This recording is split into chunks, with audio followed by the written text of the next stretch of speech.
Good morning, good afternoon, good evening. Yes, ito ang inyong Kuya Gado. At siyempre, matagal tayong hindi nagkikita sa kusina. Kaya gagawa tayo ngayon ng kasaba cake ni Kuya Gado. O yan. Ang mga ingredients. Yan, kasaba. Yan na yung yun na yung nabibili sa Filipino store. Yan, Yan. 3 supot yan. At siyempre, ibang klase itong gagawin ni Kuya Gado. Hindi lang kasaba. Ordinaryong kasaba cake. Meron siyang kasamang buko. Yan. Nabibili rin yan sa store. Sa Filipino store. Ayan naman yan. Yan. Dalawang supot. So, 3. Tapos, 2 yun. Yan. At siyempre, tignan natin kung ano mga kailangan. O, siyempre, gata. Itlog. Ang mahal ng itlog ngayon. Kaya isa lang. Yan, melted milk. Kondensada. Evap. Ayan. At siyempre, yan yung isang itlog. At siyempre, may keso. Yan, napakasimple lang, At meron, kasama yan, siyempre, sugar. Pero hindi natin, hindi tayo masyadong maglalagay ng sugar kasi meron na siyang kondensada baka sobrang na yun. Alright. Yan na yun. Pagawa tayo ng kasaba ni Kuya Gado. Yan, sige. Tignan natin, i-ready na natin yan. Paano gagawin natin, ha? Paano gagawin ni Kuya Gado? Hindi natin, si Kuya Gado lang ang gagawa. Manood lang kayo dyan. Ayan!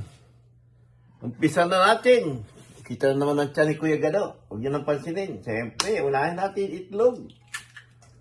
Isang itlog lang dahil mo lang ang itlog ngayon. Tapos, tagyan natin ng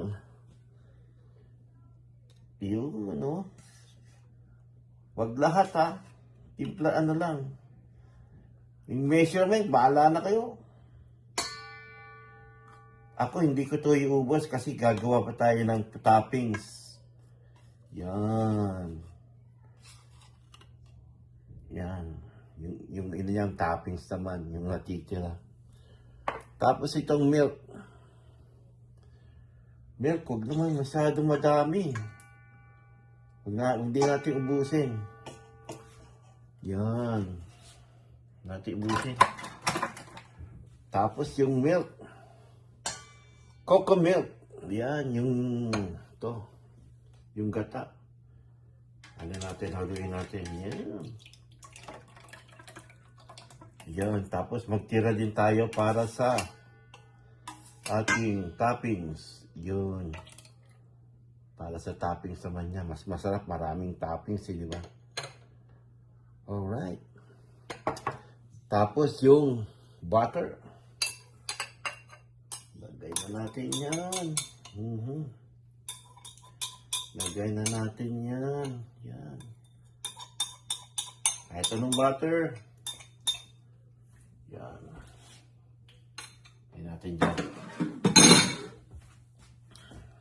Lagay natin. Tabi natin yan. Yun. Ito. Lagay natin yan. Yan. Kita na ba? Ayan. Tapos, itong nyog. Nakasala, yan. Tapos, lang natin. Dahil, na yan, Yan. Sinala ko na yan. Huwag masyadong didiin. Lalagay na natin yan. Lagay na natin kagad. Ayan, Yun. Alright. Tapos, lagay na natin yung buko. Yang buko. Sarap yan.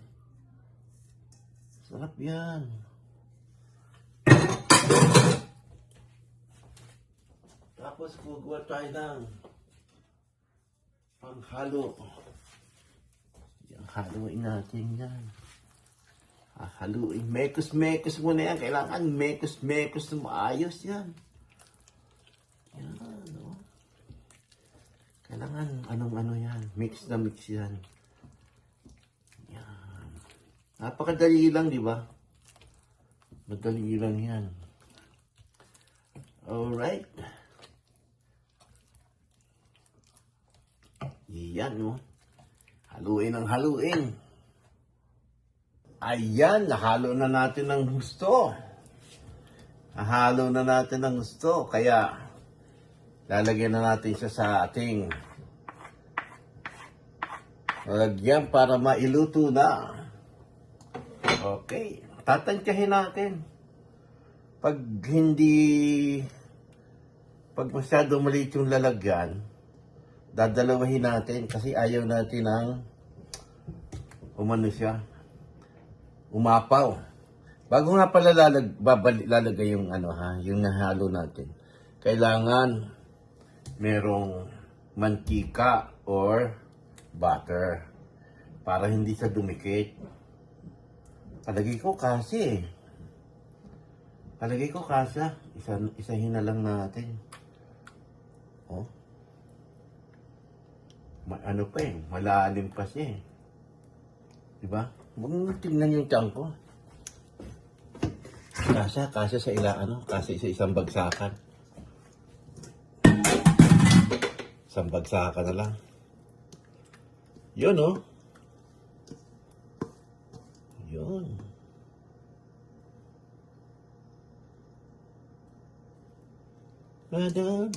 Sayang. Simutin. O, tama-tama. Ayan. Hindi siya apaw. Tama lang pala yung tansya ko. Alam niyo naman si Kuya Gano, puro tansya lang eh. Yan. Ito hindi masyadong matamis. Hindi ko masyado nilagyan ng asukal. Ayan, oh. Ayan, oh.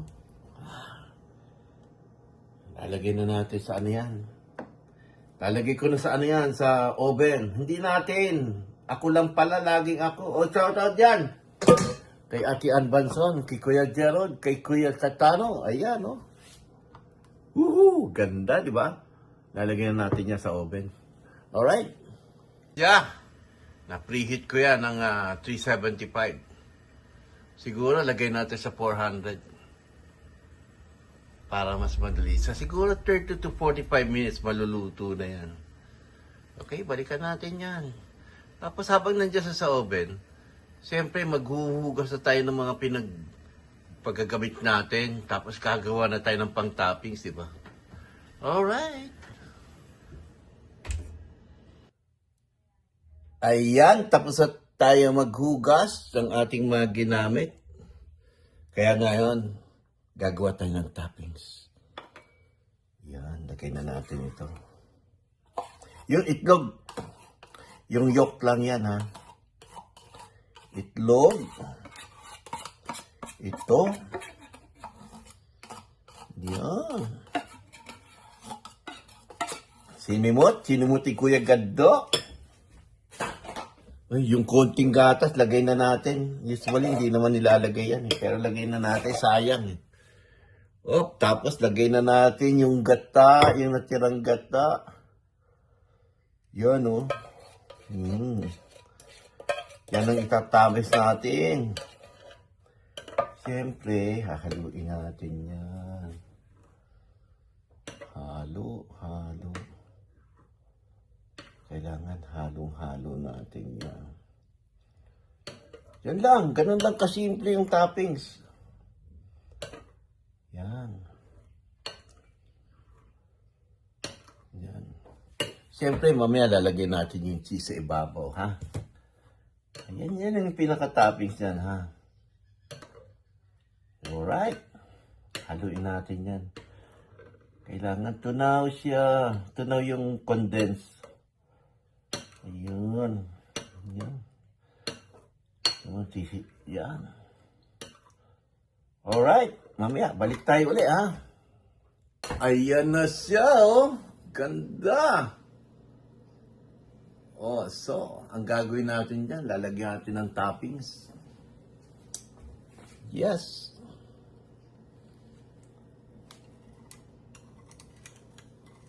hinalo-halo ni Kuya Gado. Yun.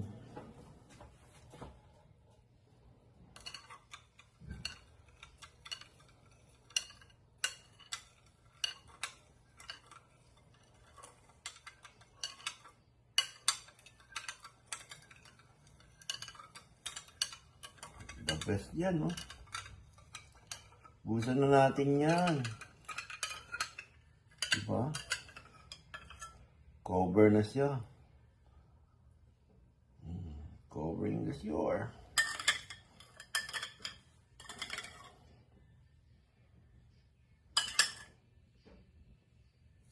Yan. Pagka ganyan, gagamitin natin yan ito. Lalagyan natin ng cheese. Queso!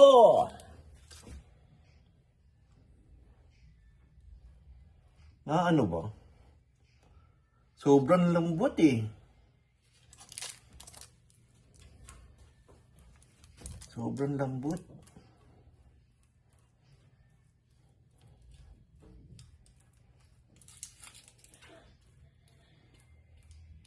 Sobrang lambot ng keso.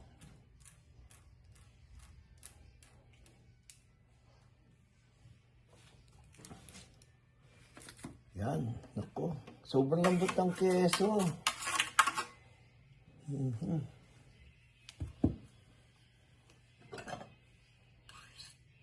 Yan. Hindi naman, huwag na natin lagyan ng dapat na na frozen. Anyway, yan, okay na yan. Pang lang naman yung keso. Ito, lagyan pa natin. Busin, tamang-tama yung no? Yan, lagay natin ng keso. Sige.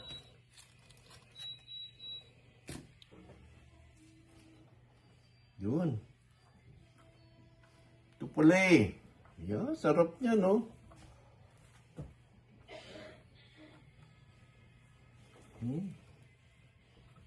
Diba, yung pala eh. Kita mo, eksperimento ni Kuya Gado.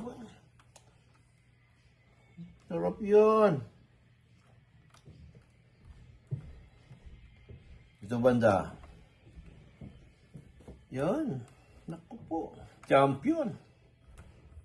Uy. Nalaglag.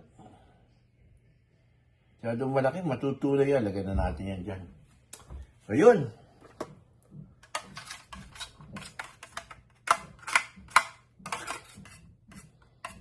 Daming keso, sarap niya.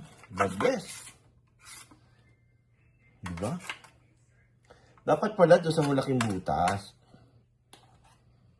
Okay. Tapos babalik na natin. Babalik na natin. Hindi pala natin. Ako lang. Alright. Ay! Mainit.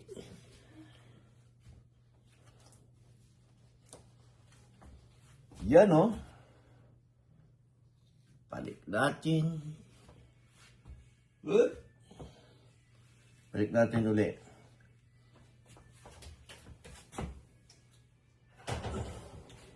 Kasi hindi nakabukas yung oven.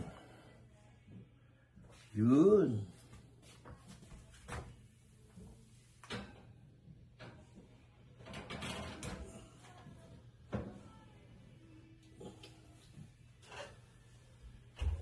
Alright. Balik tayo mamaya Ayan na ang ating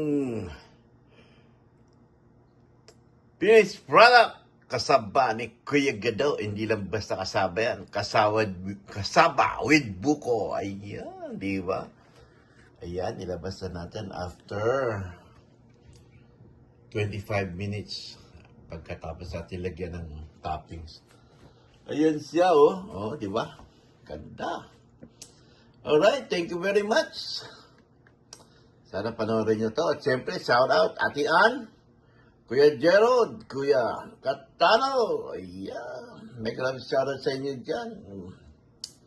At siyempre, si Mai Santos Corpus, ang ating bunso, at si Eric Corpus, at ang kanilang Beshi, na si Monkey Woman. Ayan, sarap yan, ha? Kitang-kita niyo yung cheese, ha? Ayan. Ayan. Alright, thank you. Thank you. Hanggang sa susunod. Ito yung Kuya Gado. Bye-bye. At eto na nga ang ating product, mga insan. Yan. Yan ang ating product. Yes, after overnight. Titignan natin at titikman. Slice natin yan. Titikman natin kung talaga bang masarap yan. Di ba mga insan? Yun, shoutout pala sa mga ating mga new friends dyan. Mga insan ko dyan.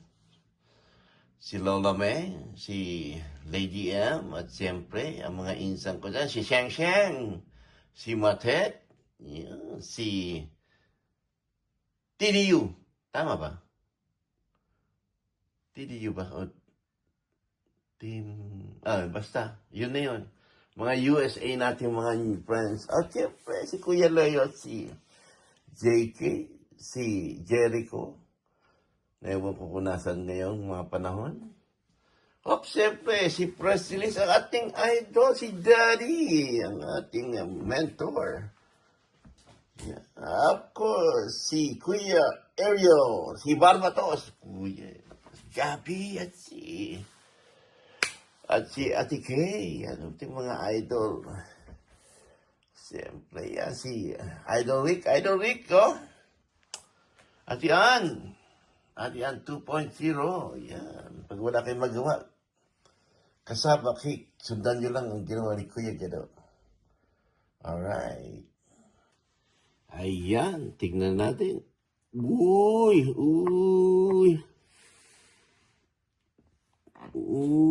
Dito tayo, dito. Mas mata dito lang.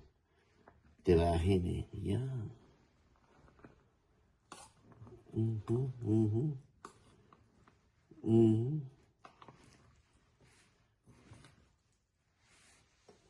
Yun, no? Wow. Oh, yan. Tutong-luto siya, ha? Oh, mga insan, ha? Mga insan. Successful na naman ang ginawa ni Kuya Gado. Yun lang. Ayan.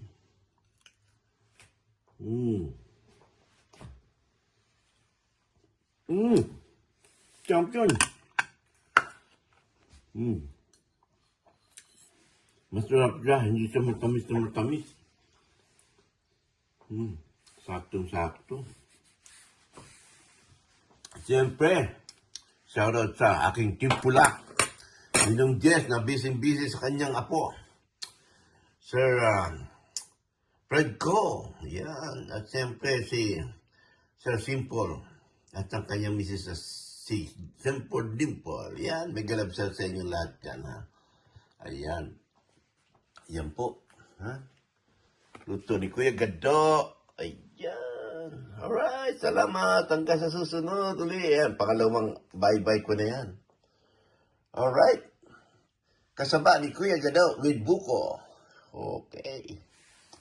Bye-bye.